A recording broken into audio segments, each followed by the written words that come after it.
सूरज डूब रहा हो, अंधेरा थोड़ा थोड़ा छा रहा हो, और उस समय पर जब हम बाबा को दीप लगाकर आराधना करते हैं, उसकी स्तुति करते हैं, श्री शिवाय नमस्तुभ्यं, श्री शिवाय नमस्तुभ्यं, श्री शिवाय नमस्तुभ्यं, श्री शिवाय नमस्तुभ्यं। जब हम आराधना करते हैं, साधना करते हैं, तो वो समय का प्रदोष काल का दीप, प्रदोष काल की आराधना, प्रदोष काल की साधना और प्रदोष काल में परमात्मा का लिया गया नाम हमारे करोड़ों करोड़ों करोड़ों करोड़ों पुण्य को प्रबल कर देता है और हमारे पाप को छिन्न कर देता है।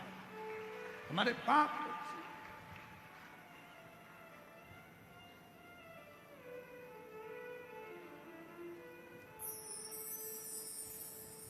मार्गशीर्ष मास, ये 2 तारीख तक कथा चलेगी और उसी के बाद में मार्गशीर्ष मास भी विराम पर आ जाएगा। पर ये कथा 2 बजे से 5 बजे तक आपको मिल रही है, कहीं ना कहीं आपकी पुण्याई है। 5 बजे धीरे धीरे धीरे धीरे धीरे धीरे 5 बजे के बाद थोड़ा थोड़ा अंधेरा होना प्रारंभ होता है और दोनों का मिलन होता है। और उस समय पर आप शिव महापुराण में बैठकर जब बाबा से आराधना कर रहे होंगे तो जरा विचार करिएगा कि इस मार्गशीर्ष मास में कितना कितना पुण्य तुम्हारी जिंदगी में प्राप्त हो रहा होगा। कितना ये कथा 1 बजे से 4 बजे नहीं, 2 बजे से 5 बजे तक। उधर से थोड़ा थोड़ा सूर्य अपनी तपन कम कर रहा होगा और इधर तुम्हारी आराधना चल रही होगी।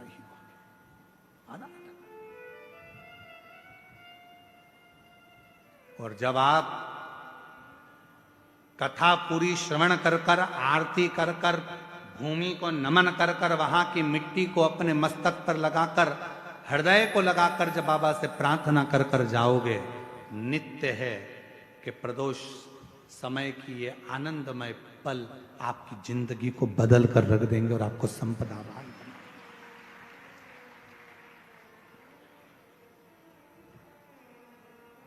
और भोला सब दुख काटो, बोलो बोलो सब बोलो, ओ भोला सब दुख काटो।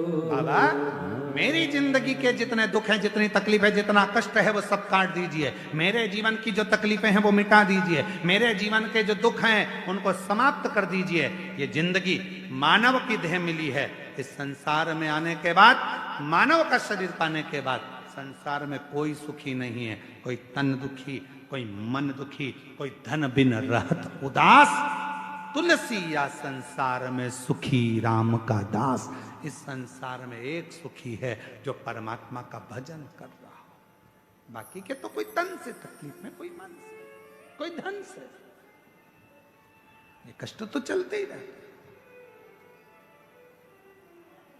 ये तकलीफें तो चलेंगी, ये कष्ट तो चलेगा। पर आप अपनी जिंदगी को संवारे कैसे, आप अपने जीवन को श्रेष्ठमय कैसे बनाए, आप अपने जीवन को आनंदमय कैसे बनाए, ये तो सब चलेगा।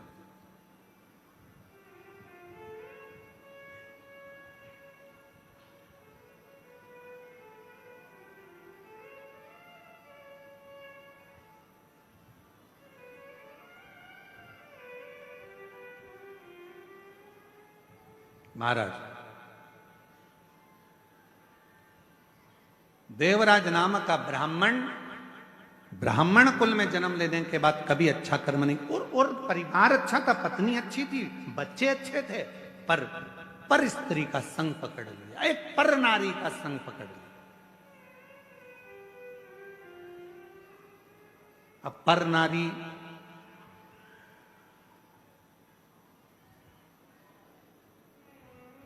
तुम्हारी सुंदरता पर आसक्त नहीं हुई, पर नारी तुम्हारी सुंदरता पर आसक्त नहीं हुई है, पर नारी यदि आसक्त हुई है तो तुम्हारे वैभव पर, तुम्हारे धन पर, इससे मुझे ये मिल जाएगा, इससे मैं गाड़ी ले लूंगी, इससे मैं जेवर बनवा लूंगी, इससे मैं ज्वेलरी ले लूंगी, इससे मैं आभूषण ले लूंगी, इससे मैं प्लाट ले लूंगी, इससे मैं धन ले लूंगी, इससे मैं बैलेंस डलवाऊंगा, इससे मैं ये करूंगी। वो धन को लेने के लिए, संपदा को लेने के लिए निवेदन, श्रेष्ठ नहीं। और देवराज के साथ में हुआ वही। अच्छी जिंदगी जी रहा था देवराज, पत्नी अच्छी थी, परिवार अच्छा था, बच्चे अच्छे थे, कुल अच्छा था, सब कुछ अच्छा था, पर एक स्त्री ने बर्बाद कर दिया। चोरी करना सिखा दिया, गलत संगति में उसको मदिरा पान करना सिखा दिया, मांसाहार करना सिखा दिया, और आखिरी में वेश्यावृत्ति में तो लगी गया था। एक दिन उस पर स्त्री ने कह दिया देवराज से कि रानी के गले में जो रानी हार पड़ा हुआ है वो हार मुझे चाहिए, तू ला कर देना, तब अपना चेहरा दिखाना।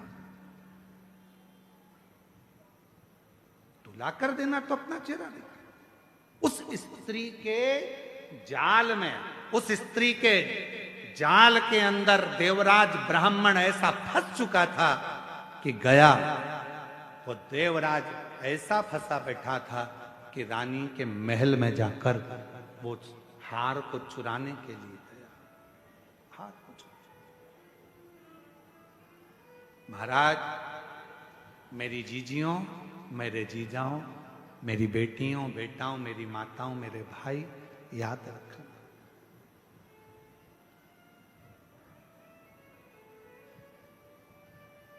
रिमोट अपने हाथ में रखो। टीवी का रिमोट दूसरे के हाथ में होगा तो वो चैनल चेंज करता रहेगा। टीवी तुम देख रहे हो तो रिमोट भी, बोलो जम के, अपने हाथ में रखो, नहीं तो वो जो देखना होगा वो देखेगा। बच्चों के हाथ में रिमोट आ गया तो कार्टून लगाएंगे,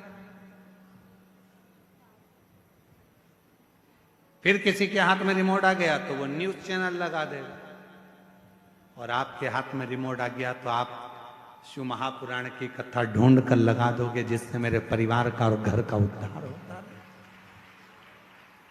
रिमोट अपने हाथ में रखो। और आजकल तो लोग मकान भी बनाते हैं। आप लोगों के घर में भी, जिन जिन के घर में नया मकान बना होगा, नया कमरा बन रहा होगा, नया मकान बन रहा होगा, वो बड़ी समझदारी से मकान बनाते हैं। साहब फर्नीचर वाला पूछता है, क्यों साहब पलंग कहाँ बनाना है? तो कहा पलंग ऐसी जगह बनाना जहां पर सारे स्विच बोर्ड, लाइट का फंक्शन पूरा वहीं पर लगा हुआ हो। बोलो सही है कि गलत है? आज के जमाने में लोग पलंग के बिल्कुल पास में लाइट का बोर्ड लगवाते हैं। पंखा यहीं से बंद हो जाए, लाइट यहीं से बंद हो जाए, टीवी यहीं से बंद हो जाए, यहीं से चालू यहीं से बंद, एसी यहीं से चालू यहीं से बंद, बिल्कुल पास, नजदीक। क्यों? पलंग के पास में अगर लाइट का बोर्ड होगा तो टीवी बंद चालू तुम कर सकते हो, लाइट बंद चालू तुम कर सकते हो। उसी तरह याद रखना, जैसे पलंग के पास बोर्ड होना जरूरी है तो मोबाइल भी पड़े पड़े चार्ज पे लगा दोगे, उठा लोगे, बंद कर दोगे। उसी तरह अपने हृदय के पास में देव अधिदेव महादेव का होना जरूरी है, तो वो सुख दुख को देखता है। सुख दुख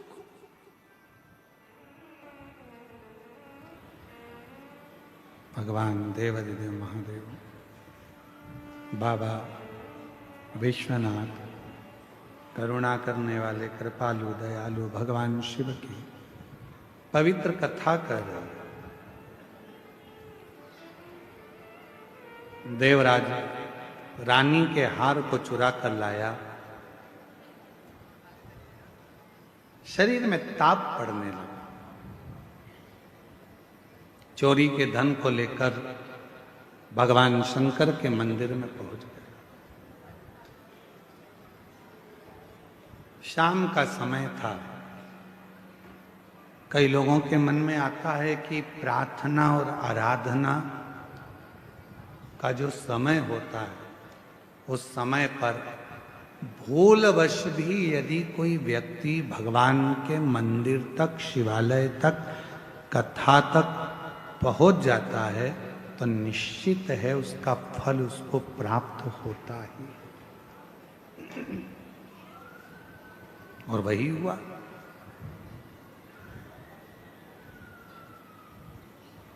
पहुंच गए।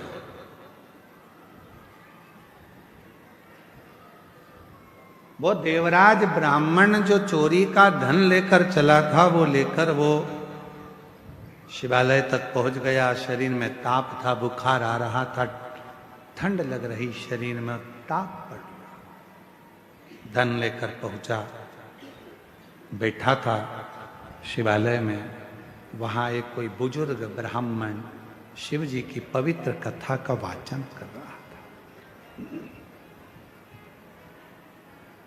शिव कथा चल, शिव महापुराण की कथा में वर्णन किया गया है महत्तम में, अगर कोई भूल से भी शंकर की कथा तक पहुंच जाता है, भूलवश भी किसी को छोड़ने गया, लेने गया, भूलवश भी यदि शिव महापुराण की कथा तक यदि वो पहुंच जाता है, शिव महापुराण की कथा कहती है उसके दरवाजे पर पहुंचकर शिव उसका उद्धार कर देते हैं, उसका कल्याण कर देते हैं। भूलवश। और मैंने तेरे ही भरोसे भोले, तेरे ही भरोसे हवा बिच उड़ती जावांगी, बाबा डोर तो छड़ी ना मैं कटी जावांगी। कई लोग कहते हैं गुरुजी हमारा बुरा वक्त आया तो हमारे रिश्तेदारों ने साथ छोड़ दिया, रिश्तेदार बदल गए। हमारा थोड़ा सा व्यापार डाउन गया गुरुजी, हमारे परिवार के लोग बदल गए। अच्छा आपसे पूछें, जरा उत्तर देना कांकेर वालों, सब लोग, बुरा वक्त आया तो रिश्तेदार बदल गए, बोलो बदले कि नहीं बदले? बुरा वक्त आया तो अपने बदल गए, बदले कि नहीं बदले? जब रिश्तेदार बदल गए, घर के लोग बदल गए, तो थोड़ा समय का इंतजार करो, बुरा वक्त भी जरूर बदलेगा, ये निश्चित है। बुरे वक्त में जब रिश्तेदार बदल जाते हैं, बुरे वक्त में जब अपने बदल जाते हैं, बुरे वक्त में जब सगे बदल जाते हैं, तो थोड़ा सा इंतजार करना, शिव जी को एक लोटा जल चढ़ाते रहना, बुरा वक्त भी एक दिन जरूर बदल कर ही रहेगा, होगा। अभी लोग ताना देते हैं, गाली देते हैं, तेरा पति ऐसा, तेरी पत्नी ऐसी, तेरे रिश्ते ऐसे, तेरे नाते ऐसे, बताओ तेरे पति ने यह कर दिया, तेरी पत्नी ने यह कर दिया, तेरे बेटे ने यह कर दिया, तेरे बेटी ने यह कर दिया, तेरे रिश्तेदार ने, लोग ताने देते हैं, रिश्तेदार भी ताने देते हैं, कुटुंब भी ताने देते हैं। एक समय ऐसा आएगा सब बुरे होंगे तो भी तेरे आगे भी लोग हाथ जोड़कर खड़े होंगे, जब शंकर करुणा करेंगे, जब शिव कृपा, जब शिव दया। और तेरी कृपा का क्या है भरोसा, कब किस पर हो जाए जरा सी हम पर कर दो। होता है, समय बदलता है, ऐसा समय बदलता है कि लोगों के समझ में नहीं आता कि इस समय का हो क्या रहा, हो क्या, ये बदल कैसे, कैसे बदल?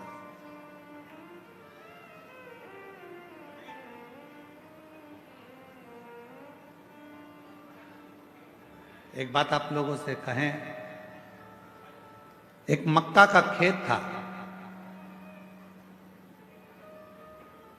मक्का लग रही थी।